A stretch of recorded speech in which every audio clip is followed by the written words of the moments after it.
Hello Reddit, I am a detective. I want to tell you very interesting story that happened to me not a long time ago. I didn't grow up dreaming of being a detective. It just kind of happened. Life had other plans, and somehow, I found myself in this quiet European town with cobbled streets, quaint houses, and a clock tower that chimed like it was calling ghosts back to life. You'd think a place like this would be peaceful, storybook peaceful, but no. Beneath the charm, the gossip swirled like leaves in a storm. It was the kind of town where everyone knew everyone, or so they thought. But when Nathaniel Baxter, the wealthiest man in town, vanished without a trace, that facade cracked. Baxter wasn't exactly a saint. He made his fortune flipping struggling family businesses and evicting tenants, but still, people talked. The day it all started, I was sitting in the corner cafe. Picture a cozy little spot with lace curtains, the scent of fresh croissants, and an elderly owner who poured coffee like it was a sacred ritual. That's when I overheard the whispers. "Did you hear about Baxter?" a woman hissed to her companion. "Gone," the other replied. "Why died?" "And they say it's the clockmaker's doing." "The clockmaker?" That piqued my interest. The man they were referring to, Gregory Allen, was a reclusive craftsman whose shop sat at the edge of town, half hidden by ivy and overshadowed by the looming clock tower. I'd passed it a dozen times, peering into the dusty windows to see antique clocks ticking away like forgotten relics of another time. Gregory himself was an enigma. Mid-40s, sharp cheekbones, always in a vest, and hands that seemed too steady to belong to someone so ghost-like. By noon, I found myself standing outside his shop. The sign above the door, Allen's timepieces, swayed in the breeze. A faint smell of oil and varnish greeted me as I stepped inside, mingling with the rhythmic ticking of 100 clocks. Gregory was at the counter, polishing a brass pendulum. He looked up, his pale blue eyes locking onto mine with a sharpness that felt unnatural. "Detective Cooper, I presume?" His voice was low and deliberate, like the slow turn of a key in a lock. "How did you?" "Small town. People talk," he said, cutting me off. His tone wasn't defensive, but it wasn't warm either. "What brings you here?" "I think you know," I said, glancing around the shop. The walls were lined with clocks, grandfather clocks, mantle clocks, pocket watches. They were mesmerizing, their hands moving in perfect synchronicity, almost hypnotic. Gregory put the pendulum down and crossed his arms. "If this is about Nathaniel Baxter, I've got nothing to say." "Funny, because half the town seems to think you do," I shot back. He smirked, a flicker of amusement breaking through his otherwise stoic demeanor. "The town loves a villain, detective. Makes life interesting." His calmness unnerved me. I couldn't pin it down. Was it the confidence of innocence, or the arrogance of guilt? Before I could push further, the shop bell jingled, and a young woman burst in, clutching a piece of paper. "Mr. Allen!" "It's broken again," and she froze when she saw me, her cheeks flushing. "Sorry," she mumbled, backing toward the door. "Stay," Gregory said, his voice softening. Detective Cooper was just leaving. I wasn't, but I didn't argue. Something about the exchange between him and the woman caught my attention. She was jittery, nervous, like she didn't want to be seen with him. As I walked out, I glanced back through the window. Gregory was reading the paper she'd handed him, his face unreadable. The cobblestones felt harder under my feet as I left. I knew I'd be back. The man had secrets, I could feel it. And whatever they were ticking away like the clocks in his shop. Later that evening, I sat in my modest hotel room, staring out at the clock tower silhouetted against the dusky sky. Its hands were frozen at 6:10, an odd sight in a town so obsessed with time. The receptionist told me the clock hadn't worked in years, though no one seemed in a hurry to fix it. I spent the night going over what I knew about Nathaniel Baxter, which, frankly, wasn't much. He was the kind of man who cultivated more enemies than friends. His mansion sat on the hill overlooking the town, an eyesore of modern architecture amid the timeless charm. Locals said he had a fondness for collecting rare artifacts and a knack for making people disappear, not literally, of course, but you wouldn't know it from the way they whispered his name. The next morning, I decided to visit Baxter's mansion. As I made my way there, the town felt different. Eyes followed me from behind lace curtains, voices dropped to hushed murmurs as I passed. They weren't just curious, they were scared. The mansion itself was as unwelcoming as its owner. Black wrought iron gates stood guard, their spikes aimed skyward. A camera perched on a corner, its lens sweeping the driveway. I rang the bell, half expecting no one to answer, but after a moment, the intercom buzzed. "Who is it?" A woman's voice, clipped and formal. "Detective Cooper. I'm investigating Mr. Baxter's disappearance." The gate creaked open, and I stepped into a world of manicured lawns and cold marble statues. A woman in her late 30s met me at the door. She was tall and elegant, dressed in a crisp black suit that made her look more like a lawyer than a housekeeper. "I'm Evelyn," she said, extending a hand. "Mr. Baxter's assistant." The interior of the house was as lifeless as its exterior. Everything was pristine, from the polished floors to the leather-bound books lining the shelves, but it felt like no one actually lived there. "When was the last time you saw Mr. Baxter?" I asked, as she led me into the sitting room. 3 days ago, Evelyn said, her tone businesslike. "He left for a meeting and never returned. It's not unusual for him to go off the grid, but this feels different." "What kind of meeting?" "He didn't say. Just that it was with someone important." "Gregory Allen, perhaps." Her eyes flicked toward mine, gauging my reaction. "Why do you think that?" Evelyn hesitated, then reached for a small leather notebook on the coffee table. "Mr. Baxter kept a list of appointments. I found this on his desk after he disappeared." She opened it to a page with Baxter's meticulous handwriting. One name stood out, Gregory Allen, 10 a.m. "Did you tell the police about this?" "They've already written him off as a man who finally pissed off the wrong person," she said bitterly. "But I knew you'd find your way here. Gregory Allen is hiding something." Her words lingered with me as I left the mansion, the notebook carefully tucked into my coat. There was something else, though, a subtle shift in her demeanor when she mentioned Gregory's name. It wasn't just suspicion. It was personal. I didn't have time to dwell on it. As I walked back to town, I spotted the young woman from the clock shop, her auburn hair unmistakable against the grey streets. She was hurrying into a narrow alley, clutching a package wrapped in brown paper. Curiosity got the better of me, and I followed.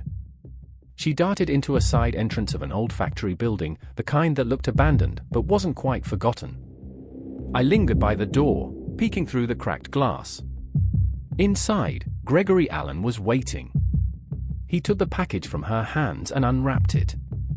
I couldn't see what was inside, but his expression darkened. The woman said something, her voice muffled, and he responded sharply. She flinched. Before I could make sense of what I was seeing, a hand clamped down on my shoulder. I spun around, my heart leaping into my throat. It was Evelyn. "You shouldn't be here," she said, her voice low and urgent. "What are you doing here?" I shot back. Her eyes darted toward the factory door, then back to me. "If you want to stay alive, detective, you'll leave this alone." And just like that, she was gone, disappearing into the shadows before I could ask another question. Something about this town wasn't just off, it was dangerous. And Gregory Allen was at the center of it. Evelyn's warning replayed in my head like a broken record as I made my way back to my hotel. What did she mean by stay alive? This wasn't my first time on a dangerous case, but something about her urgency felt different, more desperate than threatening. I barely slept that night. By morning, I decided I needed answers, and the first place to start was with the mysterious young woman. She seemed to be the link between Gregory and whatever was unfolding in this town. Finding her wasn't hard. In a town this size, people stuck to routines. I spotted her at the cafe where I'd overheard the gossip about Gregory. She was sitting alone by the window, nursing a cup of tea and staring out at the street. Up close, she looked younger than I'd first thought, maybe mid-20s, with freckles scattered across her pale skin and a nervous energy that made her fidget with her teacup. I slid into the seat across from her without asking. Her eyes widened in surprise, and she opened her mouth to protest, but I cut her off. "I'm Detective Cooper. I think you've seen me around." She glanced toward the door like she was debating making a run for it. "Don't bother," I said, keeping my tone calm but firm. "I just want to talk." She hesitated, then sighed. "I don't know anything," she mumbled, stirring her tea even though it didn't need it. "Your face in that alley says otherwise," I replied. "You were with Gregory Allen. What's in the package?" Her hand froze mid-stir, and for a moment, I thought she might cry. Instead, she whispered, "It's none of your business." When someone disappears, and the entire town's pointing fingers at a clockmaker, it becomes my business, I said, leaning forward. "Look, I'm not here to hurt you, but if you're protecting Gregory, you're making a mistake." Her gaze darted to the window again, but this time, it wasn't escape she was looking for. It was fear. "They'll kill me," she whispered, so quietly I almost didn't hear her. "Who will?" She shook her head vehemently. "You don't understand. Gregory didn't. He's not the one you should be looking at." "Then help me understand," I pressed. For a moment, it looked like she might. Her lips parted, and she leaned closer, her voice barely audible. "The clocks." Before she could finish, the door to the cafe swung open, and her eyes widened in panic. I turned to see what had spooked her, but whoever it was had already disappeared. "I have to go," she said, grabbing her coat. "Wait, what about the clocks?" She hesitated at the door, her shoulders tense. "You'll see," she said, and then she was gone. Her cryptic words stayed with me as I made my way back to Gregory's shop. The sun was setting, casting long shadows over the cobblestones. When I arrived, the door was locked, but the lights inside were on. I knocked. No answer. I peered through the window, and there he was, hunched over his workbench, surrounded by the ticking chaos of his shop. He didn't look up, even when I knocked again, harder this time. "Alan!" I called. "Open the door." He finally turned, his expression a mix of annoyance and something else I couldn't place, fear, maybe? He crossed the room slowly, unlocking the door but only opening it a crack. "What do you want, detective?" "To know what the hell is going on in this town," I said, pushing the door open and stepping inside. He didn't stop me, but he didn't invite me in either. The air was thick with the smell of metal and grease, and the rhythmic ticking of the clocks felt almost oppressive. "Baxter's assistant, Evelyn, seems to think you know something about his disappearance," I said. His jaw tightened. "Evelyn doesn't know what she's talking about." "And the girl from yesterday?" "She doesn't either?" At that, his eyes flickered with something I couldn't quite read. "Leave her out of this," he said, his voice low. "I can't," I said. "She told me to look at the clocks." "What's she talking about?" For a moment, I thought he wouldn't answer. Then, with a sigh, he walked to his workbench and picked up a small brass pocket watch. "It's not the clocks," he said, holding it out to me. "It's what's inside them." I took the watch, examining it carefully. From the outside, it looked ordinary, a little tarnished, but nothing unusual. Then he handed me a screwdriver. "Open it," he said. I hesitated, then pried the back of the watch open. What I saw made my stomach drop. Inside, where the intricate gears and springs should have been, was a small compartment. And inside that compartment was a slip of paper with a name written on it, Nathaniel Baxter. I looked up at Gregory, who was watching me with an expression that was equal parts guilt and defiance. "What the hell is this?" I demanded. "It's a list," he said quietly. "And Nathaniel Baxter is just the beginning." The weight of Gregory's words hit me like a hammer, but I didn't let it show. Instead, I stared at the name on the slip of paper, my fingers gripping the watch so tightly that the brass edges dug into my palm. "You'd better start talking," I said, my voice low but firm. Gregory stepped back, his face drawn and pale under the flickering light of a single overhead bulb. His shop was dimly lit, the warm amber glow of old-fashioned lamps casting eerie shadows across the walls. The clocks surrounded us like silent sentinels, their ticking growing louder in my ears, a relentless reminder of time slipping away. "It's not what you think," Gregory began, running a hand through his dark, slightly disheveled hair. "These aren't ordinary watches. They're messages, warnings." "Warnings for what? To whom?" I demanded. Gregory hesitated, his jaw tightening as if he were debating whether to tell me the truth or keep his secrets buried. Then, with a resigned sigh, he walked to a tall wooden cabinet in the corner of the shop. Its surface was scarred and worn, the wood polished smooth in places where years of handling had left their mark. He opened the cabinet to reveal rows of watches and clock parts meticulously organized in velvet-lined drawers. Reaching into one of the drawers, he pulled out another watch, similar to the one I held. "This one was for Evelyn," he said, handing it to me. I pried it open, half expecting to see her name, but what I found was worse. Inside was a slip of paper with the word traitor scrawled in dark ink. "What is this?" I asked, my voice rising. "They're targets," Gregory said, his voice strained. "Names, labels, orders for removal." "Removal?" I repeated, my stomach twisting. "Kill orders," he admitted, his gaze fixed on the floor. "But I didn't write them. I just deliver them." For a moment, the room felt too small, the ticking too loud. The walls seemed to close in, the shadows creeping closer. I took a deep breath, trying to steady the storm of questions swirling in my mind. "Who's behind this?"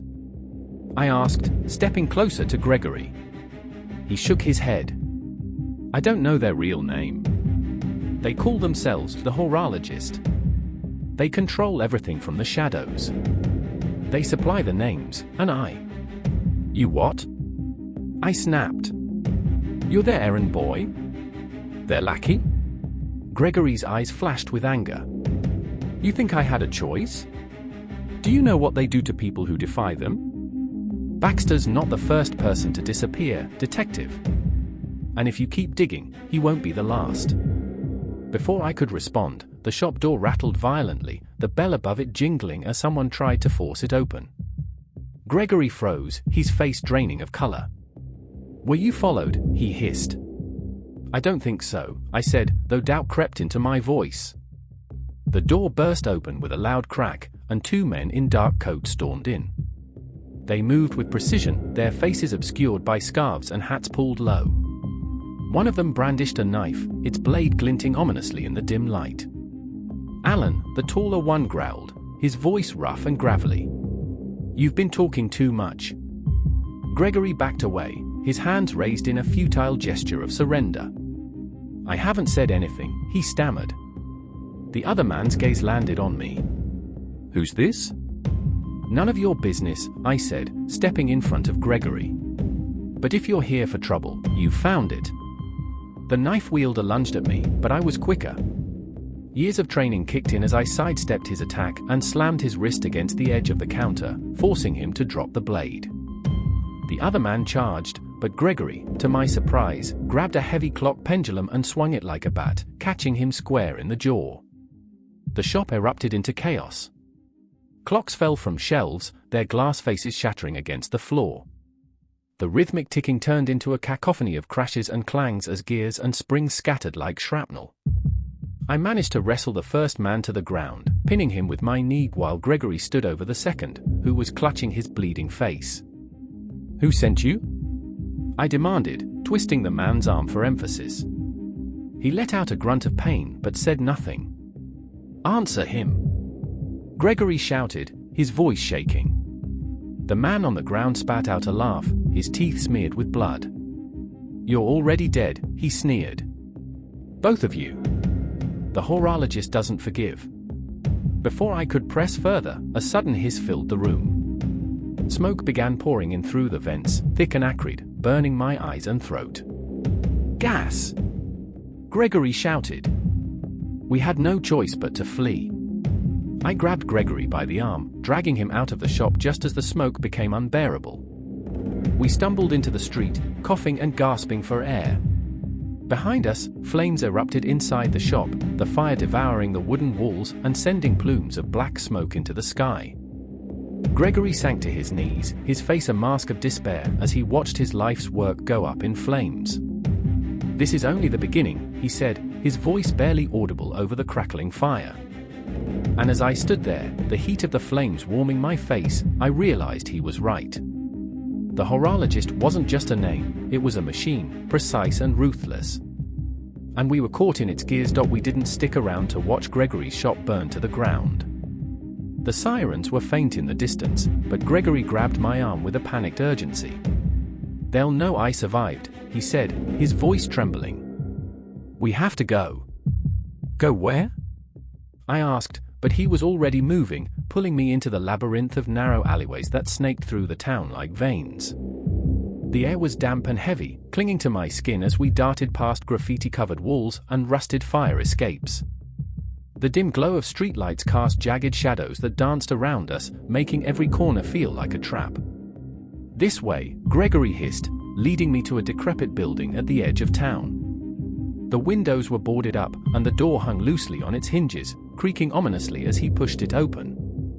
The interior smelled of mildew and decay, the air thick with dust. Old furniture was scattered haphazardly, draped in yellowed sheets that sagged under the weight of time. A single bulb hung from the ceiling, flickering like it might give out at any moment. "What is this place?" I asked, my voice echoing in the silence. "Safe house," Gregory replied. "At least, it used to be. No one's used it in years." I doubted it was as secure as he thought, but it was better than standing in the open. We found a small room at the back and locked the door behind us. Gregory slumped against the wall, his face buried in his hands. "Talk," I said, leaning against the opposite wall. "No more half-truths. If you want my help, I need to know everything." For a moment, the only sound was the faint dripping of water somewhere in the distance. Then Gregory lifted his head, his eyes hollow and red-rimmed. "It started 5 years ago," he began. "I was struggling to keep the shop afloat. Repairs weren't enough, and I couldn't compete with the cheap imports flooding the market. That's when they approached me." "The horologist?" I asked. He nodded. "At first, it seemed harmless.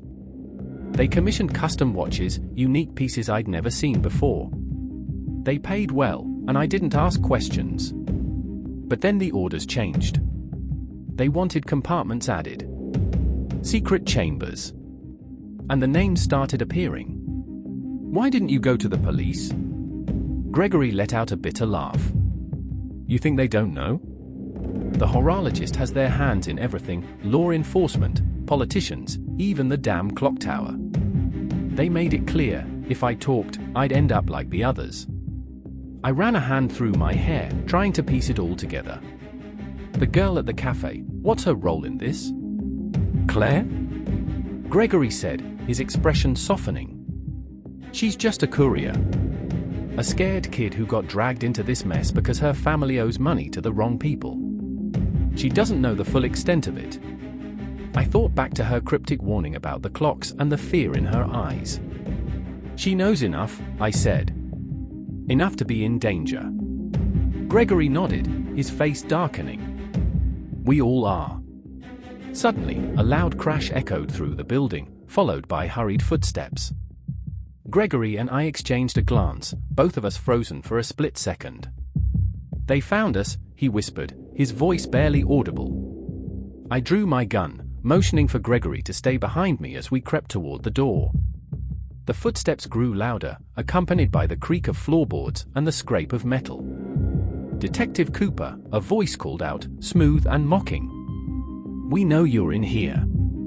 You've been asking too many questions." I didn't recognize the voice, but the tone was enough to make my skin crawl. Whoever they were, they weren't here to negotiate. "We need to move," I whispered to Gregory. He nodded, and we made our way toward the back of the building, sticking to the shadows. The air was cold and stale, the faint smell of rot making my stomach churn. We reached a narrow staircase that led to the basement. Gregory hesitated, glancing over his shoulder. "It's a dead end," he said. "Better than staying up here," I replied. The basement was worse than I'd imagined: low ceilings, crumbling brick walls, and a floor slick with what I hoped was just water. Gregory found an old oil lamp and lit it, the dim flame casting flickering shadows that seemed to dance with malice. "Stay quiet," I said, my voice barely above a whisper. Above us, the footsteps grew closer.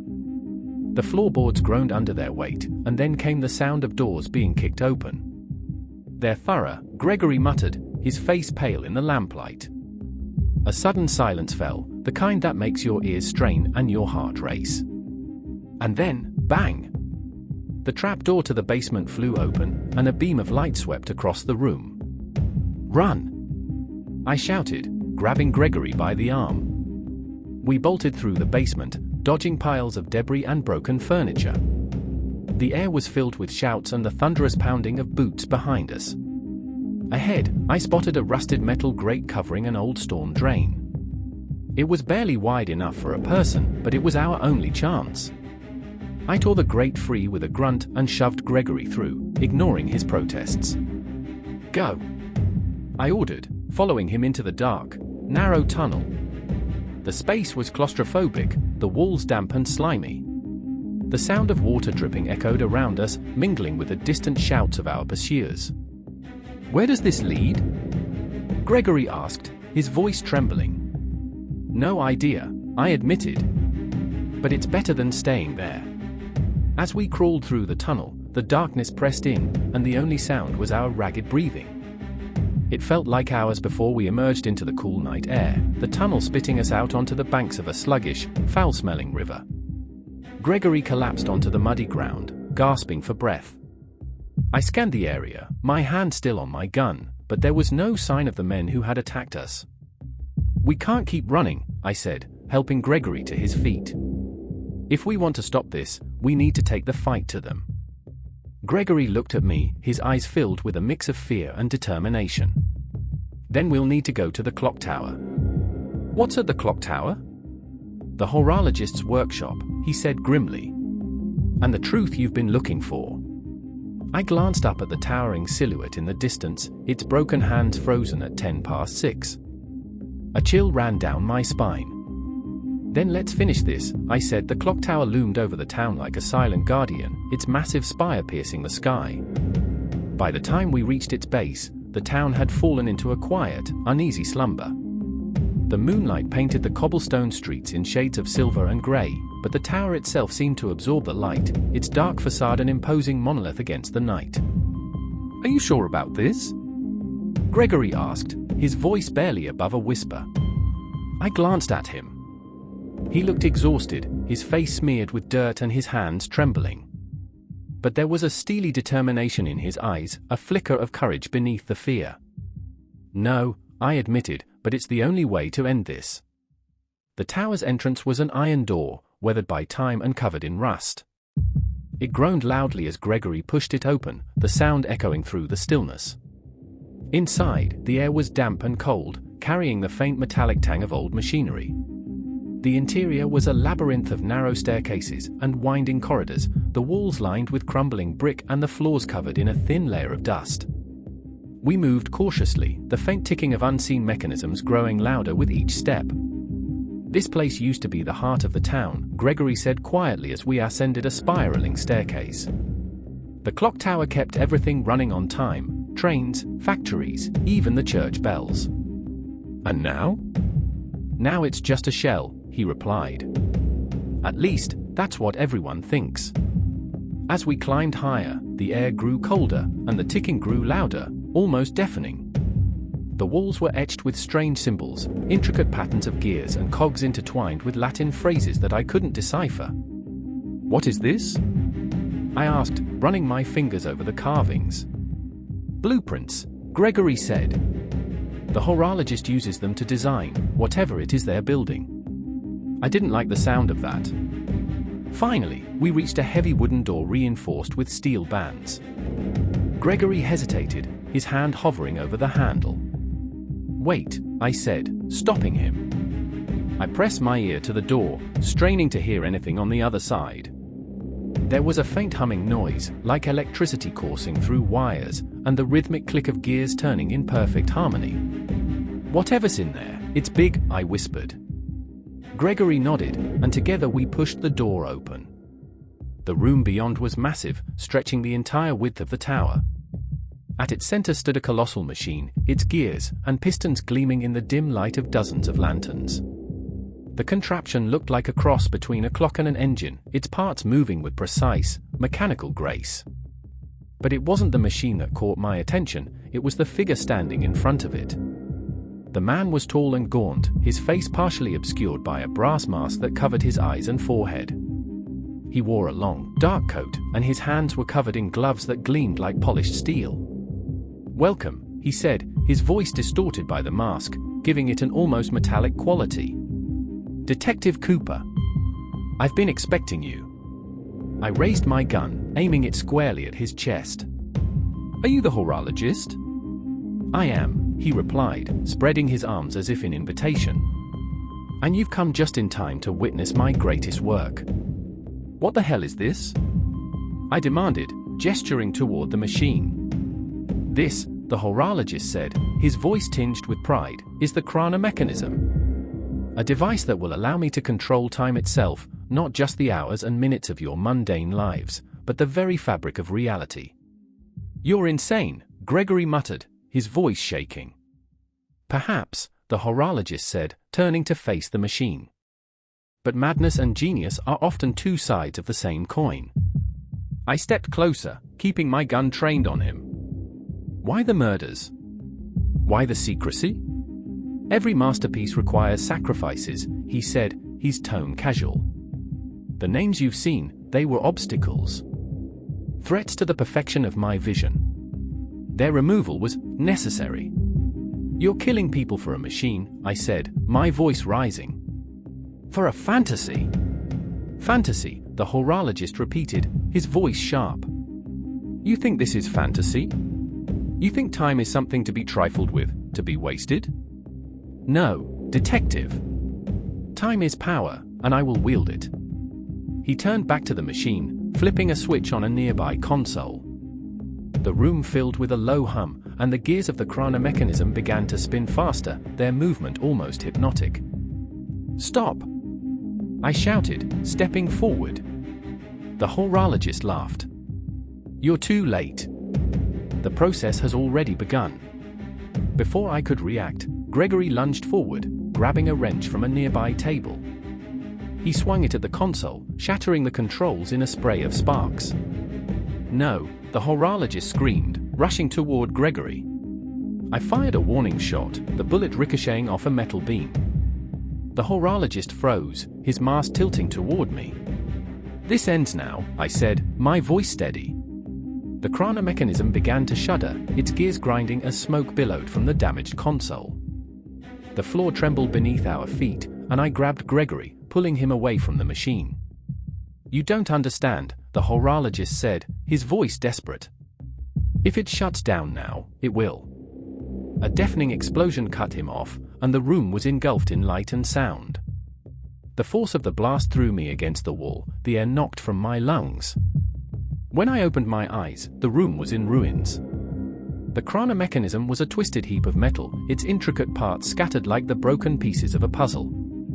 The horologist was gone, his fate uncertain, and the tower was eerily silent. Gregory helped me to my feet, his face pale but determined. "Is it over?" he asked. I looked at the wreckage, at the shattered remains of a man's obsession, and nodded. "For now," I said. But deep down, I knew the horologist's legacy might not be so easily destroyed. The silence in the tower was deafening. Smoke curled around us, stinging my eyes as Gregory and I staggered through the debris. The once magnificent chronomechanism lay in ruins, its gears twisted and scorched. The acrid smell of burnt metal and oil hung heavy in the air. But there was no sign of the horologist. Gregory looked at me, his face etched with both relief and lingering fear. "Do you think he's dead?" I scanned the wreckage, my instinct screaming that this wasn't over. A man like the horologist didn't go down easily. Maybe. But if he survived, he'll be back. People like him don't quit, they regroup. The tower's structure groaned ominously, a reminder that we needed to leave before the entire building collapsed. We found a narrow staircase leading down and descended as quickly as we could, our footsteps echoing in the hollow space. Outside, the cold night air hit us like a slap, and for a moment, I just stood there, breathing it in. The town stretched out before us, eerily quiet, its streets bathed in the soft glow of gas lamps. The clock tower's silhouette was dark now, its broken hands a frozen monument to what had just unfolded. "Do you think it's really over?" Gregory asked, his voice barely above a whisper. I glanced at him, seeing the weariness in his eyes.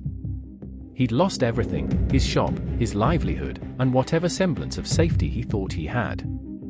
"It's not over," I admitted. "But you're free now. You don't have to live under his thumb anymore." He nodded, though his expression was far from hopeful. "And what about the others?"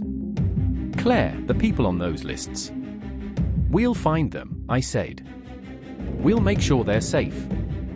But even as I said it, doubt crept in. The horologist's network was vast, his reach extending into places I couldn't even begin to fathom. Destroying the machine was only one battle in a war that was far from won. As we walked through the deserted streets, the weight of the night's events began to settle on me. Every shadow seemed to hold a secret, every distant sound a threat. We reached the small cafe where I'd first met Claire, its windows dark and its doors locked.